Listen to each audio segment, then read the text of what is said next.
율법의 완전한 성취를 이루라. 아멘. 2017년 9월 21일자 인터넷 신문 기사의 한 내용이에요. 그냥 읽어드릴게요. 또 기각이야? 지난 20일 법원이 채용비리 의혹이 짙은 카이 임원 구속영장에 대해서 기각을 보고 한 시민이 볼멘소리로 얘기한 거랍니다.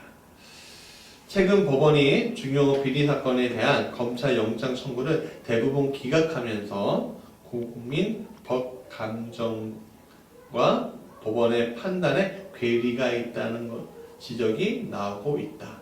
이게 내용이에요. 쭉 있는데 기사 내용은 우리가 알 건 아니고요. 제가 거론하고 싶은 거는 빨간 글씨로 되어 있는 거, 국민 법 감정과 법원의 판단에 괴리가 있다. 이 내용을 여러분들과 같이 공유하고 싶어서 그런 거예요. 그래서 요즘에도 이게 자주 나오죠. 뉴스에 보니까 우리는 저 사람은 용서를 받으면 안 되는데, 저 사람 집행유예 받으면 안 되는데, 판사들이 집행유예 주고, 저 사람 좀 용서해줘도 될 것 같은데, 뭐 되게 엄한 증거를 주고. 그러면은 우리가 이제 우리의 국민으로서 갖는 감정, 법에 대한 감정하고, 이제 법원의 판단에 굉장히 큰 간격이 있구나라는 생각을 하게 된다는 거죠. 근데 왜 이 이야기를 하냐면요. 오늘 이 기사가, 이 빨간 글씨로 된 이 내용이 오늘 말씀하고 일맥상통하기 때문에 그래요. 여러분, 우리가 율법주의를 경계할 때 율법의 정신을 배우자라는 말을 굉장히 많이 들으셨을 거예요. 그렇죠? 율법의 정신을 가지고 살아야 돼. 근데 율법주의는 안 돼. 이런 생각, 이 이야기 많이 들으셨죠? 너무 눈이 멀뚱멀뚱하면 안 돼요. 들었습니다. 한번 이렇게 한번 해주세요. 네. 그런 얘기 많이 한단 말이에요. 교회에서. 그리고 많은 성도들이 입술로 그렇게 얘기한다고요. 그렇다면 율법이 뭔데? 율법주의를 경계하라고 하는 거야. 그런 질문을 우리가 해봐야 돼요. 우리는 율법을 행하지도 않고 율법주의를 이야기하는 이들이 얼마나 많이 있어요. 우리는 하나님께서 이거는 좀 해야 되지 않겠어? 너 이거 좀 해야 되지 않겠어? 그렇게 하는 것들은 좀 많이 내 마음 가운데, 또 아니면 내 삶 가운데, 내 생활 가운데, 이건 좀 쉽지 않아요 라고 생각하면 잠깐 요거 좀 빼놓고 다른 거 신앙생활 하면서 지내는 경우들이 우리에게 많죠. 사실은 우리 삶 가운데 사정들이 다 있죠. 사실 우리에게 사정들이 있단 말이에요. 저라도 사정이 있어요. 목사도요, 신앙생활 할 때요 사정이 생기더라 이거죠. 사실은. 네. 때로는 우리는 율법을 행하지도 않으면서 율법주의를 이야기하는 경우들도 많아요. 뭐 이렇게 딱딱하게 그러세요. 율법주의 아니에요. 그냥 예수님 그냥 마음으로만 잘 믿으면 되는 거 아니에요? 오늘 우리가 그렇게 살잖아요. 사실은. 교회에서 아니면 목사의 입에서, 성도의 입에서 주의 성도 잘 지내야 되지 않겠어요? 봉사의 자리에 서야 되지 않겠어요? 믿음의 자리에 우리가 서야 되지 않겠어요? 헌신의 자리에 서야 되지 않겠어요? 뭐 등등의 이야기를 하면 그거 율법주의 아닙니까? 그냥 그렇게 막연하게 생각한단 말이에요, 우리가. 근데 왜 그런 거예요? 율법이 뭔지 몰라서 그래요. 율법이. 오늘 기독교인들은 율법을 잘 몰라요. 이상하게 몰라요. 왜 모를까요? 여러분, 율법이라는 게 굉장히 딱딱한 것처럼 보이지만 그 율법 안에 무엇인가 있습니다. 그럼 그게 무엇인가요? 율법의 정신으로 해놨는데 그 율법의 정신이 무지 헷갈려하는 오늘 우리의 삶의 형태들을 보면 참 되게 안타깝죠. 그게 최고의 문제가 큰 죄를 짓고 나서 내가 회개했으니 되었다 라고 얘기하는 거예요. 그런 얘기 많이 듣잖아요. 그렇죠? 해외는 지탄을 받잖아요. 영화에도 나오고 뉴스에도 나와요. 요즘에 드라마 볼 때 많은 영화나 드라마 볼 때 교회가 딱 나오면요 일반 교회 안 나오잖아요. 성당이 나오지. 교회 목사님이 주인공으로 조연으로 딱 나오는 그 순간은요 거의 범죄자더라고요. 그건 지금 그런 세태예요. 그거를 우리가 뭐라고 할 수 있는 게 아니에요. 왜냐하면 오늘 우리가 율법과 율법주의를 헷갈려하는 가운데 있는 상태에서 우리가 신앙생활을 하니까 그런 것들이 자꾸 나오는 거예요. 우리가 구원을 알면, 예수님을 알면, 우리는 도저히 이렇게 우리가 신앙생활을 할 수가 없어요. 사실. 우리가 예수님을 알면, 우리가 이렇게 우리의 입술을 가지고 장난칠 수 없어요. 우리가 예수님을 정확하게 알면 그렇다는 거예요. 오늘 본문의 예수님은 율법을 폐하러 왔다고 했습니까? 완성하러 왔다고 했습니까? 완성이라고 해요. 완성. 폐하지 않았어요. 구약 끝나고 신약 시작이다. 그게 아니라고요. 여러분 이단들이 그런 거 되게 많이 하더라 이거죠. 사실. 얼마 전 어떤 이단 만나니까요. 이단이 이렇게 얘기해요. 그 시대는 다 구약 시대, 예수님 시대, 그리고 성령 시대, 그 다음에 안성령 시대, 뭐 이런 식으로 얘기하더라고요. 말도 안 되는 거예요, 사실은.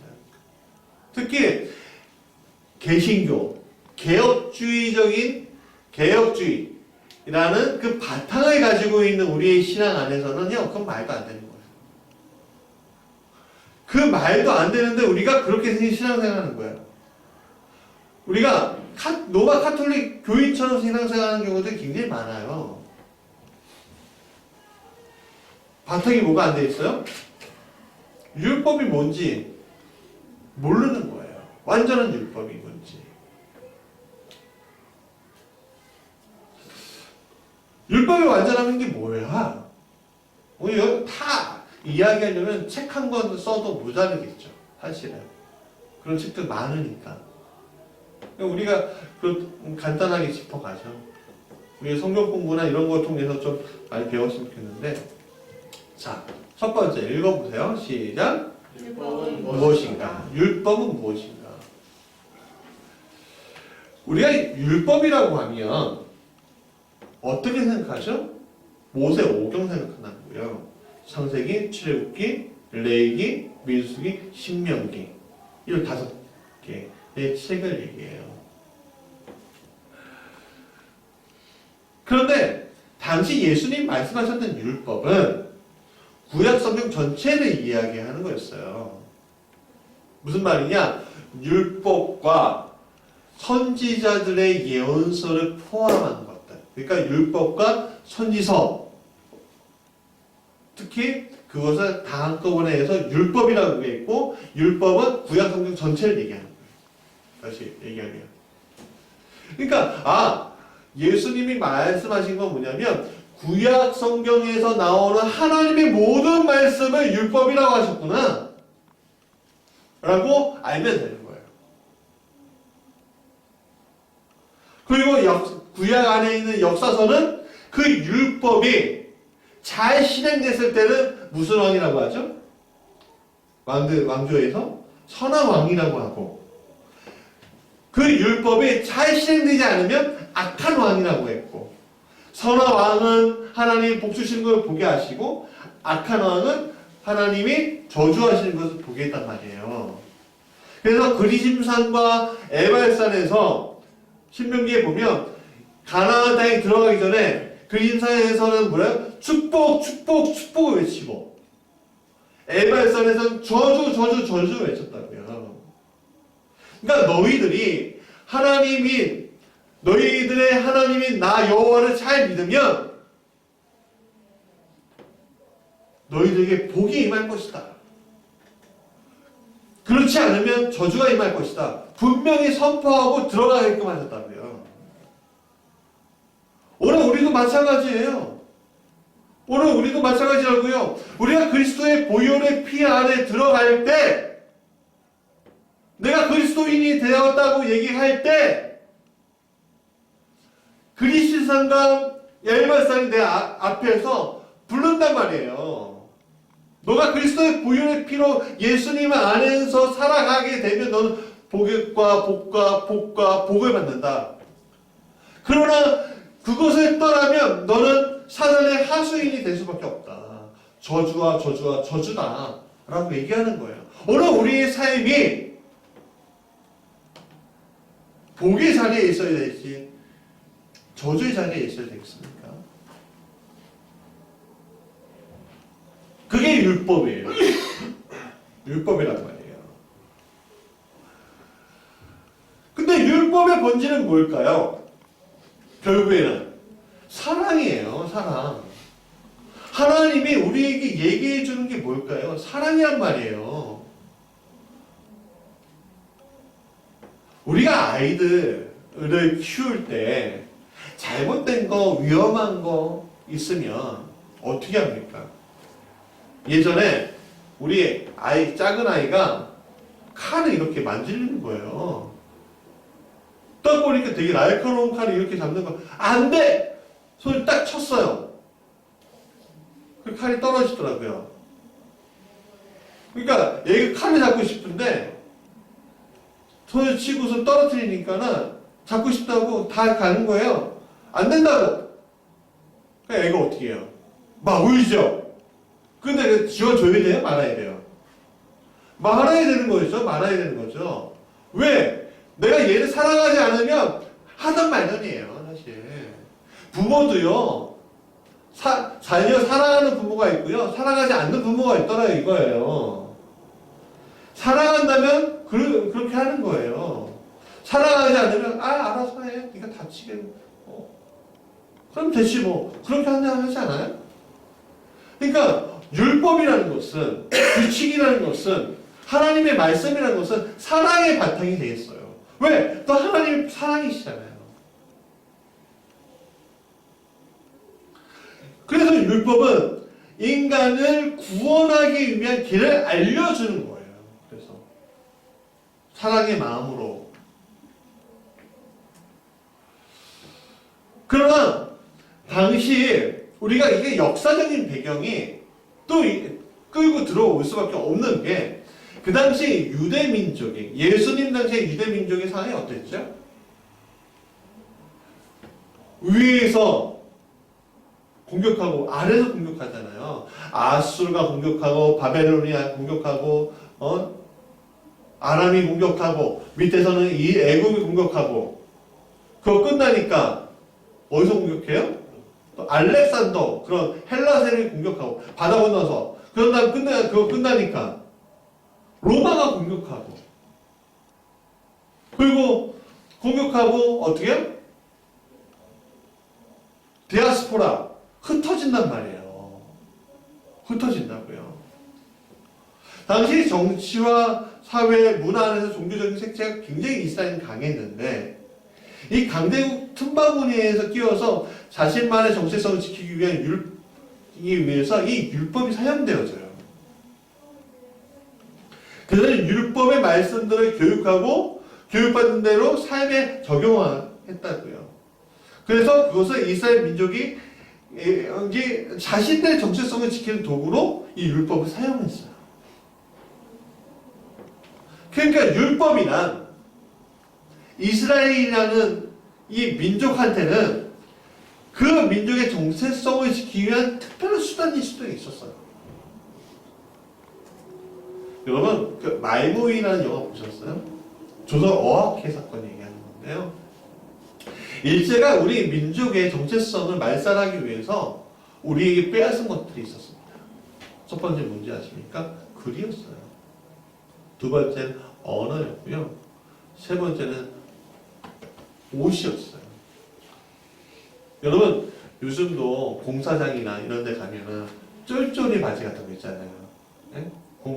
농사할 때 쫄쫄이 바지 있잖아요. 그게 어디서부터 시작된지 아세요? 일본에서부터 시작된 거예요.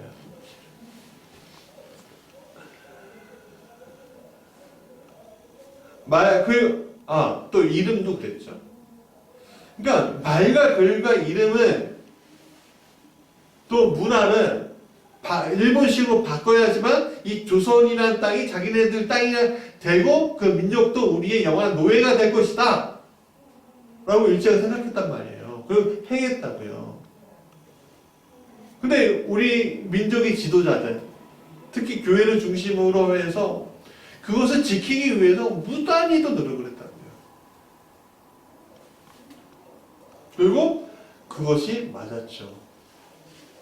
정체성이라는 것들 굉장히 중요하죠. 그러나 율법이 곧 정체성이다? 라고 이야기할 때 뭔가 조금 아쉬울 수도 있어요. 왜?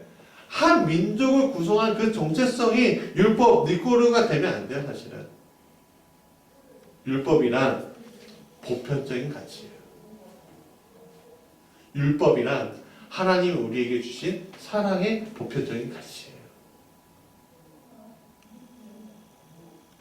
그런데 이 율법이 구약시대까지 온 하나님의 말씀이 완전하지 않았다는 거예요. 율법은 하나님의 길을 알려주긴 했지만 바울의 표현에 따르면 죄악, 인간이 이만큼 타락하고 이만큼 하나님을 떠날 수 있구나 라는 것을 알려줬을 뿐이라는 거예요. 그래서 의인이 되기 너무너무 어려운 거예요. 여러분 노아 생각해 보십시오. 노아가 당대 의인이라고 나와요. 그렇죠? 성경에 보면 기억나세요? 근데 그가 의로워서 의인이에요? 아니면 은혜를 받아서 의인이에요? 은혜. 맞아요. 은혜 받아서 의인이에요. 성경에 정확하게 나왔어요. 하나님의 은혜를 입었더라 라고 되어 있어요. 은혜를. 그래서 의인인 거예요. 하나님이 한 사람을 찾으셨고 그에게 은혜를 주셔서 그가 당대의 의인이 되는 거예요.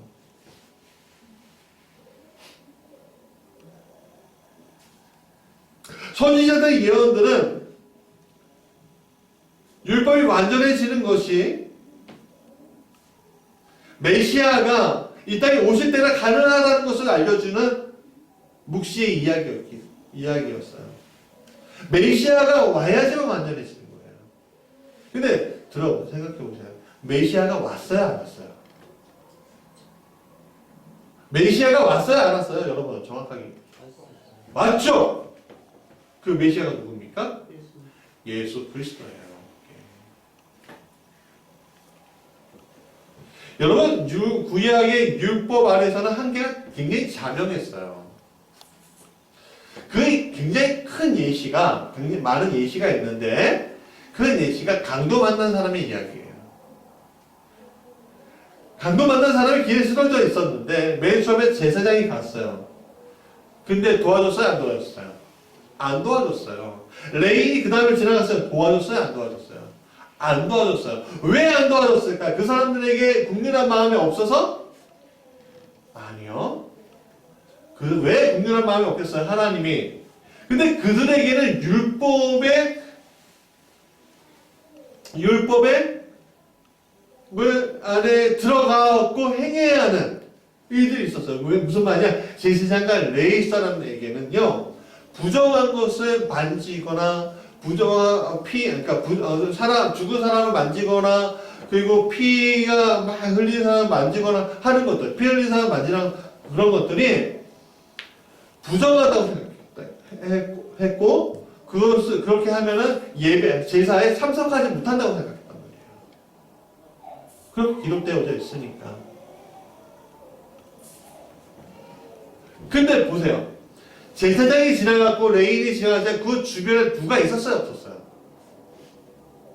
없었다고요. 그들만 있었단 말이에요. 그들만.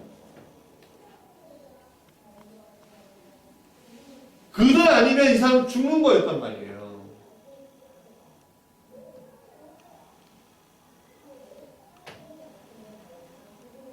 정결과 거룩의 율법을 가지고는 있지만 사람이 죽어가잖아요. 오늘 우리과 마찬가지예요. 우리가 꽁꽁 맨 상태에서 어떻게 복음을 전할 수 있겠어요? 내 안에서 문제를 해결하기 위해서 내 안에만 계속 쳐다보면 되겠어요? 문제가? 해결되겠어요? 그렇지 않아요.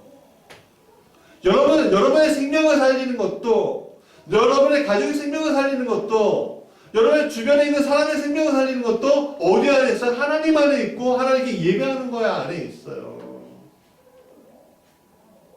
우리가 심령이 완악해지면 안 돼요. 심령이 완악해지면 나만 보게 되는 거예요. 내 가족만 보게 되는 거예요. 그게 율법주의인 거예요. 나만 바라보고 내 가족만 바라보게 되는 거. 그게 율법주의인 거예요. 그럼 여러분들은 그 율법주의 안에 있습니까? 율법 안에 있습니까? 율법주의 안에 있으면 심각한 거예요. 아, 내가 지금 문제가 있구나. 알아야 돼요. 그럼 내가 지금 그리심산에서 듣는 이야기가 아니라 엘발산에서 듣는 이야기를 내가 듣고 있는 거네. 여러분, 그에 반해서 이 강도만나는 사람을 구해준 사람은 누구였습니까? 이스라엘 반객이었던 사마리아 사람들이었습니다.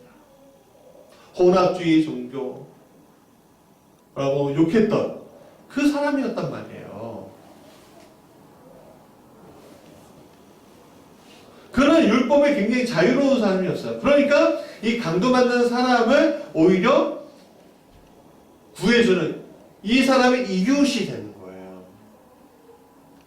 참 아이러니한 거예요. 율법에서 벗어난 이가 오히려 율법에 가장 가까운 이가 되는 이 아이러니야. 내가 지금 교회에서 내가 그리스도인이다, 내가 칭하고 이야기하고 말하는데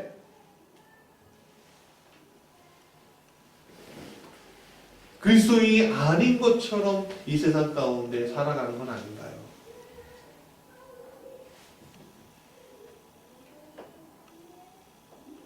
여러분, 이것들이 결국에는 율법의 한계가 무엇인지 알려주는 거예요. 하나님은 사랑의 마음으로 본질적으로 사랑을 주기 위해서 율법을 주셨지만 사람들은 본질적인 이 사랑과 좀 거리가 생기고 구원과 거리가 생기게 만들어요. 왜? 내가 그 안에서 그냥 그 틀 안에서 안전하기 위해서 그거를 나의 바운다리를 만든다는 거예요. 무슨 말이에요? 율법이 내 삶 가운데 실천하고 나타나야 하는데 그게 나를 안전하게 하기 위한 도구로 사용되어진다는 거예요. 수단이라는 거죠. 그러면 우리는 구원받으러 구원의 삶을 살고 있어 라고 우리 얘기하고 있는 거예요. 자, 두 번째 시작. 율법의 완성자이자 성취자이신 예수님. 17절 18절 같이 읽어봅시다. 시작. 내가 율법이나 선지자를 폐하러 온 줄로 생각하지 말라. 폐하러 온 것이 아니고 완전하게 하려 합니다. 진실로 너희에게 이르노니 천지가 없어지기 전에는 율법의 1.1도 결코 없어지지 아니하고 다 이루리라. 그러니까 17절에서 예수님은 뭐라고 얘기해요? 자신은 율법의 완성자여 성취자라고 얘기하고 있어요. 완성하고 성취했다는 거예요. 완전하게 하다. 여러분, 완전하게 하다라는 뜻은 플레로라는 헬라 단어에서 나오는 건데 가득 채우다, 충만하다 라는 뜻을 가지고 있어요. 그러니까 예수님께서 율법이라는 큰 그릇에 자신을 채움으로 말미암아 완전하게 된 것이 아니라 예수님이란 큰 그릇에 율법이 들어옴으로 말미암아 완전하게 됐다는 거예요. 다시 한번. 여러분, 제 주먹이 저를 다 가릴 수 있나요? 못 가린다고요. 그쵸? 제 주먹이, 제 손바닥이 저를 못 가린다고요. 이건 율법이에요, 이건. 제 몸은 뭐야? 예수님이라고 생각해보세요. 못 가린다고요. 근데 이 주먹을 가리려면 제 몸이 들어오면 돼요. 그쵸? 그쵸? 그럼 가려지잖아요. 그러니까 우리가 잘 생각하게 해야 돼요. 우리가 예수님이라는 큰 바다에 뛰어 들어가야 돼요. 그러면 율법이 완전한 율법 안에 우리가 들어가게 되는 거예요. 앞서 얘기했듯이 율법은요, 굉장히 본질상 불완전하고 부분적이에요. 이런 불완전한 율법이 예수님이란 큰 그릇에 들어감으로 본질적으로 완전해질 수 있게 된다는 거예요. 여러분, 외롭게 나는 외기르기가 한마디 있다고 합시다. 너무 외롭죠? 아, 쟤는 왜 같이 안 가고 저기 있나? 싶을 거예요. 그런데 이 외기러기가 하늘을 딱 보니까 기러기 떼들이 막 지나가는 거야. 삼각편대로 해고 쫙 할 때. 그러니까 얘가 같이 가야겠다고 확 해고 그 무리에 딱 속해보세요. 어때요? 안전함을 느끼겠죠. 그 아이를 우리는 찾을 수 없을 거예요. 그러니까 율법이라는 것이 우리가 예수님 안에 우리가 들어가서 율법이 그 안에 들어가서 용광로처럼 막 녹여놓고 딱 나올 때 우리는 세상과 나는 간대 없고 구속한 주만 보이도다가 되는 거예요. 그리스도의 율법의 핵심은 뭘까요? 정확하게 보여주는 게 마태복음 22장 37절부터 40절입니다. 같이 읽어볼까요? 시작. 예수께서 이르시되 내 마음을 다하고 목숨을 다하고 뜻을 다하여 주 너희 하나님을 사랑하라 하셨으니 이것이 크고 첫째는 계명이요 둘째도 그와 같으니 내 이웃을 내 자신과 같이 사랑하라 하셨으니 이 두 계명이 온 율법과 선지자의 강령이다 라고 했어요. 자, 첫 번째 뭐야? 하나님을 사랑하는 거예요. 두 번째 뭐야? 이웃을 사랑하라고 얘기했어요. 누구처럼? 내 자신처럼 사랑하라고 했어요. 근데 참 안타까운 건 뭐냐면 하나님은 사랑하는데 내 자신을 안 사랑하는 사람도 있어요. 그렇지 않아요? 하나님 사랑한다고 하면 내 자신을 안 사랑하고 내 자신을 안 사랑하면 다른 사람 사랑한다고 얘기하면 돼요? 안 돼요? 안 되죠? 자, 이건 중심 내용이 아니니까 넘어가고. 자, 그러니까 하나님의 본질이 사랑이라는 것을 보여주고 있는 내용이에요. 이것은 그리스도의 복음을 듣고 믿음으로 말미암아 제사함 받고 의롭다 함을 받은 성도들의 신앙은 율법을 배척하는 데 있는 것이 아니라 율법을 무시하는 데, 그러니까 무시하는 삶을 사는 것이 아니라 오히려 복음으로 승화된 새로운 율법으로 사는 삶을 이야기한다는 거예요. 그러니까 이렇게 얘기하는 거죠. 내가 예수 믿으면 구약의 그 613개의 그 구약의 조문들과 선지자의 이야기들이 자연스럽게 내 안에서 들어와서 역사하는구나. 그게 율법인 거예요. 우리한테. 그게 율법의 정신인 거예요. 근데 내 안에 딱 들어왔는데 내가 그것을 소화할 수 있어요? 없어요? 소화할 수 없다고요. 그럼 누가 필요해요? 성령의 충만함을 받으라. 우리가 성령의 충만함이 있어야 되는 거예요. 그래서. 그러니까 오늘 왜 내가 이렇게 신앙생활을 힘들지? 내가 왜 이렇게 답답하지? 내가 왜 이렇게 살고 있는 거지? 라고 할 때, 우리에게 뭐예요? 성령의 충만함이 들어오지 않아서 율법주의 안에 살아가고 있는 내 자신이 보이게 되는 거예요. 율법 아래에서 죄인 노릇하고 있는 거예요. 성령이 충만하지 않으면 내가 그리스도의 피 안에 있더라도 그것이 소화가 안 돼요. 그러니까 죄인 노릇하는 거예요. 계속 그 안에서.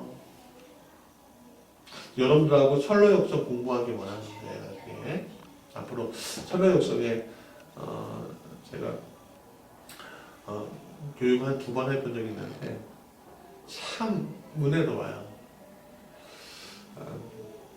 거기에 율법 선생이 나오는데 굉장히 표현이 다채로운데 이거 나중에 얘기하고, 그래서 19절에 보니까 뭐라고 하냐면 그러므로 누구든지 이 계명 중 지극히 작은 것 하나라도 버리고 또 그같이 사람을 가르치는 자는 천국에서 지극히 작다 일컬음을 받을 것이요 누구든지 이를 행하며 가르치는 자는 천국에서 크다 일컬음을 받으리라 라는 말씀이 나오는 거예요.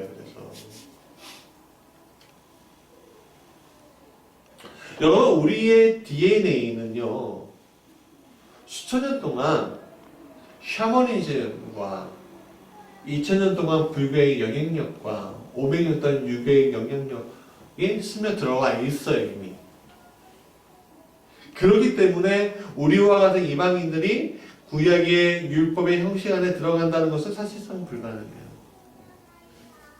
그러나 율법의 완성이신 그리스도 안에 들어가는 건 어려워요, 쉬워요? 여러분, 각각 일본이나 중국의 한 소도시에 여러분들 이사를 가고 몇 년간 살아간다고 생각해 봅시다. 선교사로. 그 문화에 녹아드는데 몇 년 걸릴까요?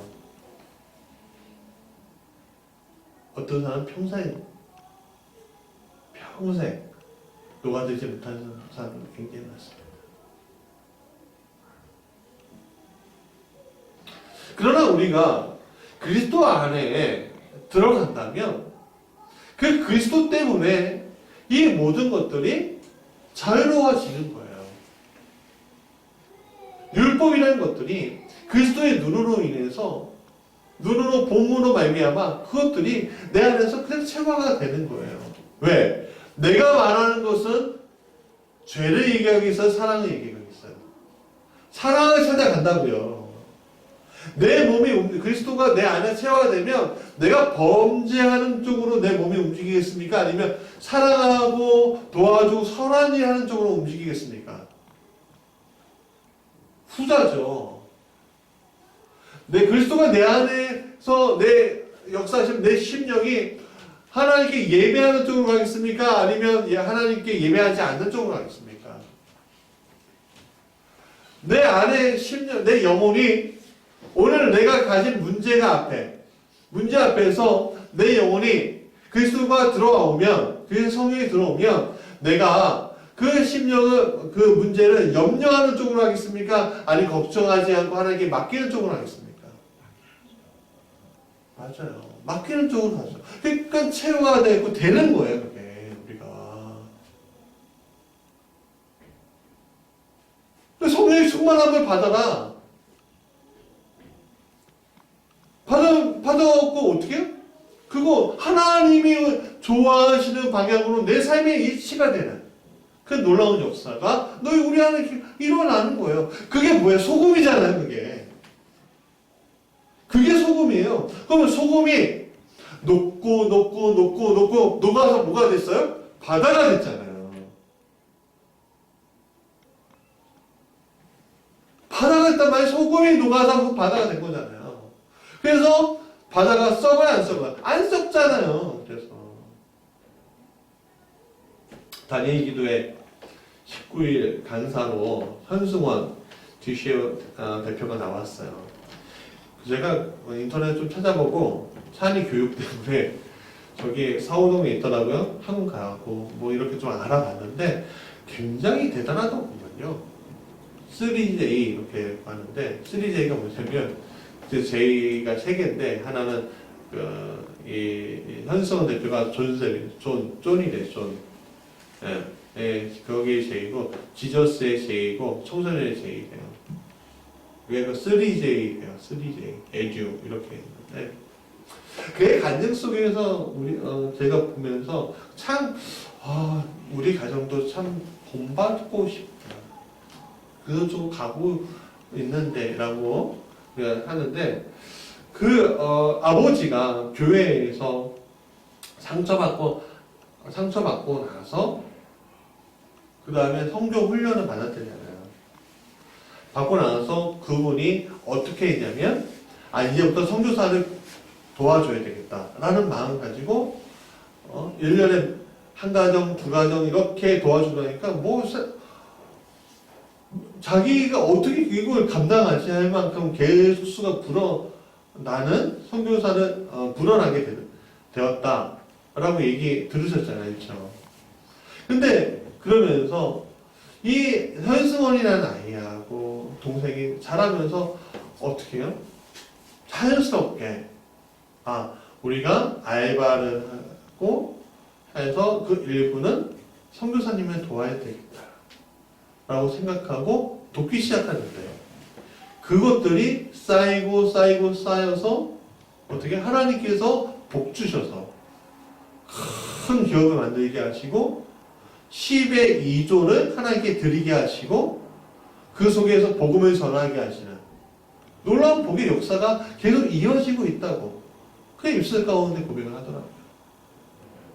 얼마 전에 9월 달에 뉴스를 보니까 주식을 팔아가지고 1,500억을 만들었다고 하더라고요. 그리고 또 거기에서 또 하나님께 많은 부분을 드리면서 하나님의 선교에 이바지하겠죠.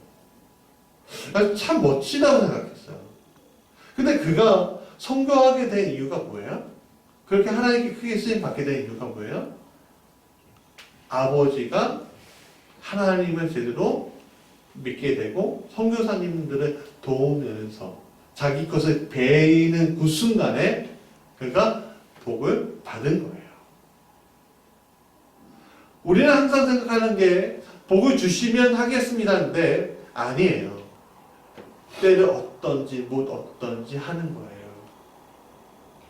우리가 베이는 것은 내가 복을 받을 준비가 돼 있다는 거예요. 여러분, 우리가 그릇이 요만하면 요만한 복을 받는 거겠죠. 그렇죠? 그러면 요만한 그릇이 더 커지려면 어떻게 해야 합니까? 더 큰 복을 받으려면 어떻게 해야 합니까?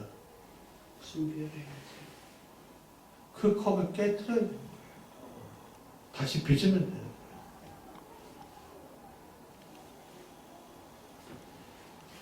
자, 세 번째. 다시 7가지 시작. 우리의 의가 서기관과 바리새인들보다 더 나을 수 있을까라는 거예요. 여러분 서기관 바리새인들 많이 들어보셨지만 그게 어떤 사람인지 잘 모르죠.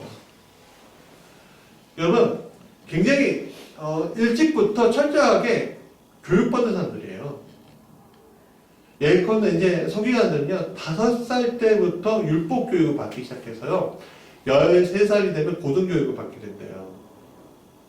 그리고 30세 때 율법사가 되든지 혹은 랍비라 시감을 받으면서 율법을 해석하고 가르치기 시작했대요. 결국 교수, 선생급으로 해서. 그러니까 어려서부터 신학 공부 과외를 받은 거예요. 그러니까 오늘날 따지면 한국 감리교회 예를 들면 저 같은 경우에 신학 4년 공부하고요. 대학원 2년 공부하고요. 그럼 6년이죠. 그 다음에 인턴 3년 하고요. 설문계좌, 실습 하고요. 10년째 되는 날 안수 받았어요. 그러니까 이렇게 이렇게 교육 받았는데 저하고 여러분들하고 성경적인 어떤 뭐 성경이 이야기하는 그런 것들 잽시가 될까요, 안 될까요? 저거하고 잽시가 될까요, 안 될까요? 그냥 일반적으로 안 돼요. 안 돼요, 안 돼. 안 된다고요. 그러나 여러분 이런 차이가 없을래야 없을 수 없어요. 그러나 여러분 10년 공부해서 안수 받았다고 해서 일반 목회자가 일반 성도들보다 더 의로울 수 있는가? 라고 하면은 아니에요, 그거는. 아니라고요. 의롭게 하는 건 누가 하시는 거예요? 오직 예수님밖에 없어요. 여러분들을 의롭게 하시는 건 예수님밖에 없다고요.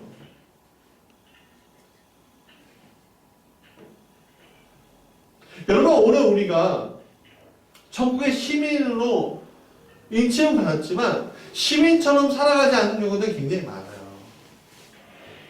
왜냐하면 내가 의롭다 함을 받았다고 내 안에서 소화가 안 됐기 때문에 그런 거예요.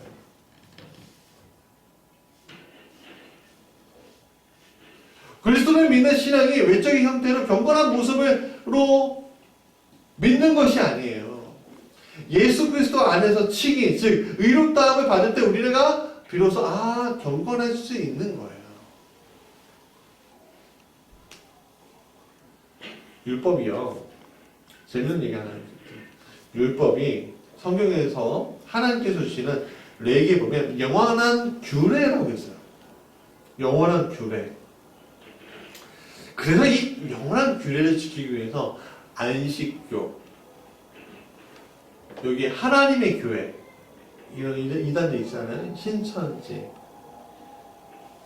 저는 이 주변 우리 이단들은요, 이 영원한 규례를 지키기 위해서 안식일과 절기를 굉장히 준수해요. 굉장히 강조합니다.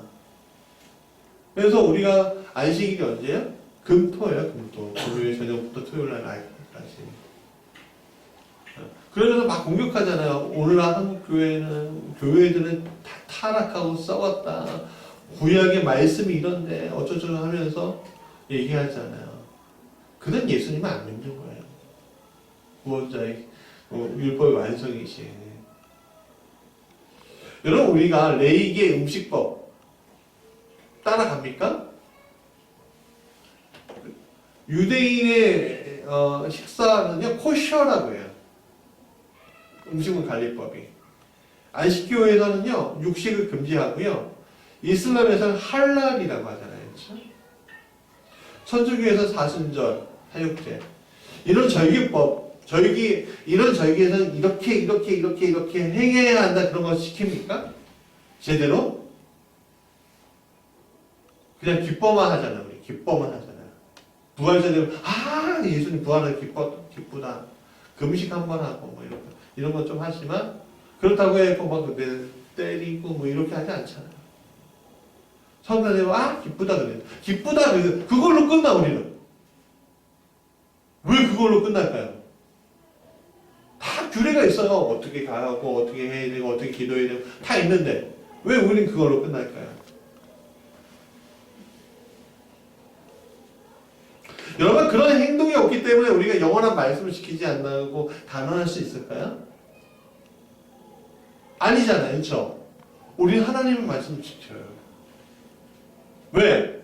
우리가 완전하신 하나님이요 완전하신 인간인 그 예수 그리스도가 율법의 완성이라 믿고 율법의 성취자로 믿기 때문에 우리가 예수를 믿으면 그리고 예수님 때 우리가 기뻐하면 우리는 그것을 하지 않아도 되는 거예요. 왜? 삶 가운데 예수님이 드러나니까.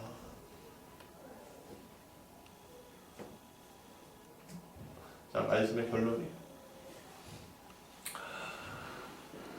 예수님 당시에 서기관과 바리새인들처럼 자꾸만 율법에 얽매여서 율법대로 살려고 하는 자기 의로 살려고 하는 노력들은 오늘 우리가 해야 할까요? 때로는 우리가 윤리적으로 도덕적으로 그런 일들이 필요해요. 왜? 눈에 보이는 게 있어야지. 여러분, 주먹이 가까워요? 법이 가까워요? 그러면 주먹이 가까우면 여러분 조심하게 돼요? 조심하지 않게 돼요? 조심하게 된단 말이에요. 조심하게 된단 말이에요. 근데 오늘 우리가 율법이라는 것 자체가 그런 조문이나 이런 것들에 한정되어 있다면 우리가 그것을 이루고 그것을 통해서 구원을 이루고 그것을 통해서 복을 받으려고 노력을 할 거란 말이에요. 마치 종교개혁 전에 카톨릭에서 면죄부를 팔고 할 때 그것을 살려고 하는 그 노력을 했던 것처럼 고행을 통해서 구원에 이르려고 했던 것처럼 죄를 없애려고 했던 것처럼 그렇게 할 거란 말이에요. 우리가. 근데 참 감사한 것은 종교개혁을 통해서 오늘 우리가 비로소 율법의 완성자의 성취자이신 예수님 바로 그렇게 됨으로 말미암아 그게 아니구나라는 것을 알게 됐어요. 그게 아니구나. 내가 하나님의 은혜 안에서 성령의 충만함을 통해서 있을 때 이것은 모든 것이 성취가 되는구나 라는 것을 알게 됐단 말이에요. 그럼 그 속에서 여러분들이 안에서 신앙생활을 해야 되는 거예요. 그렇기 때문에 하는 것이 아니라 그 안에 있기 때문에 하는 거예요. 그때 비로소 뭐가 느껴져요? 하나님이 느껴지는 거예요. 여러분, 내가 입술 가운데 더러운 말들, 욕이나 막 이런 거, 내 성격 막 나오고 막 그럴 때 하나님이 느껴지면서 말합니까? 그렇지 않죠. 그렇지 않다고요. 그런데 내가 하나님, 선한 일 할 때, 참 이상하죠? 내가 예수 믿으면서 선한 일 할 때 뭐가 느껴져요? 기쁨이 생기고, 내 양심이 기쁜 것도 있지만 내 안에 누가 기뻐하시는 게 느껴져요? 하나님이 기뻐하시는 게 느껴지잖아요. 그게 상급인 거예요. 하나님이 계시다는 걸 느껴지는 거예요. 오늘 사랑하는 여러분, 우리는 결코 예수님 믿는 사람들은 틀을 맞춰서 살아갈 필요가 없습니다. 왜? 그 틀이 우리 안에서 그대로 이루어지기 때문에. 그러나 그 틀을 또 무시해서도 안 됩니다. 왜냐하면 그것은 우리의 안전장치입니다. 그러나 이 모든 것들을 다 해결할 방법은 누구한테 있어요? 오직 예수님한테 있고. 그 예수님은 믿음 말미암아 우리는 의롭다 함을 당대 의인이 될 수 있고, 그 의로운 사람들은 구원을 받게 되는 것이고, 구원을 받는 사람들은 성령이 충만할 수밖에 없는 거예요. 우리 무지개교회 성도들이 이런 성령이 충만함 안에서 하나님을 느끼고 세상 가운데 나갈 때 입술이 바뀌고, 그렇죠? 내 마음의 생각이 바뀌고, 저 원수 같은 사람, 저 짜증나는 사람, 저 사람들을 보는 마음이 저주가 아니라 긍휼로 바뀌고, 내 삶이 너무 지옥 같고 삶이 피곤하고 그런 것들이 오히려 감사로 바뀌는, 내 자녀나 나의 삶의 어려움들이 오히려 하나님을 알 수 있게끔 하는 길이라는 것을 보게 되는 그런 역사가 오늘 우리에게 임한 줄 믿습니다. 임한 줄 믿습니다. 그것들이 우리의 삶 가운데 역사하는 하나님의 역사인 것을 여러분 믿으시길 간절히 축원합니다.